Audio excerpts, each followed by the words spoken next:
Hello mga buddy, good morning, good noon, good afternoon. Itong ipinakita ko sa inyo, isa sa malaking project ngayon sa Davao City na kapag matapos na, medyo makunhuran ang traffic sa Davao.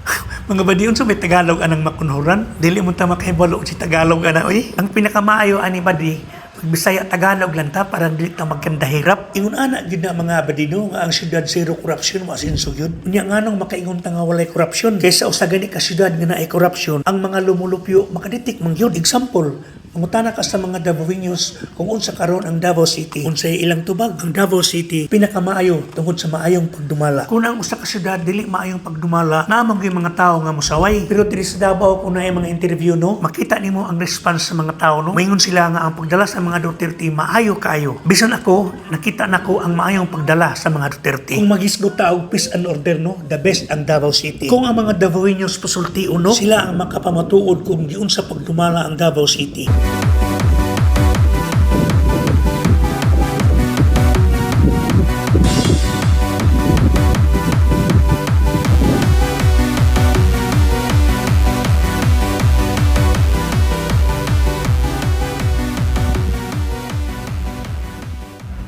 Kanang inyong nakitang mga dagkong mga bato mga badi, muna'y pangharang sa mga dagkong mga balod.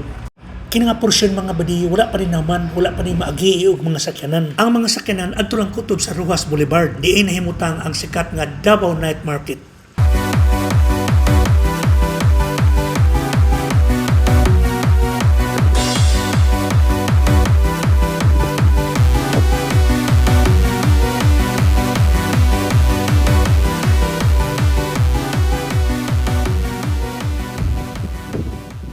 Kini inyong nakita mga badi, muna ang pantalan sa Santa Ana nga moatod sa bisan asa nga dapit sa Samal Island ug parte na sad sa Talikod Island. Pero kadto kani mga tawo nga nature lover no, ang pinakaanindot nga inyong adtuan no, ang Talikod Island gyud. Kay based akong experience no, ang kinaayahan sa Talikod Island pinaka the best. Ug sa katapusan mga badi, especially kadtong wala pa makaani sa Davao City, hinaot punta ang tan-aw mo ani nga video para inyong mahibal-an kung unsa gid ang Davao City ug unsa siya kaanindot suruyan. If makatan-aw na mo ani nga video, palihog inyong tapuson. Unya mag-comment mo para atong mahibal-an ug unsay naa sa inyong kasing-kasing regarding Davao City. Unya kung content creator mo, maging friends ninyo si Mita. Unya ang mosunod ana daghang followers, daghang views.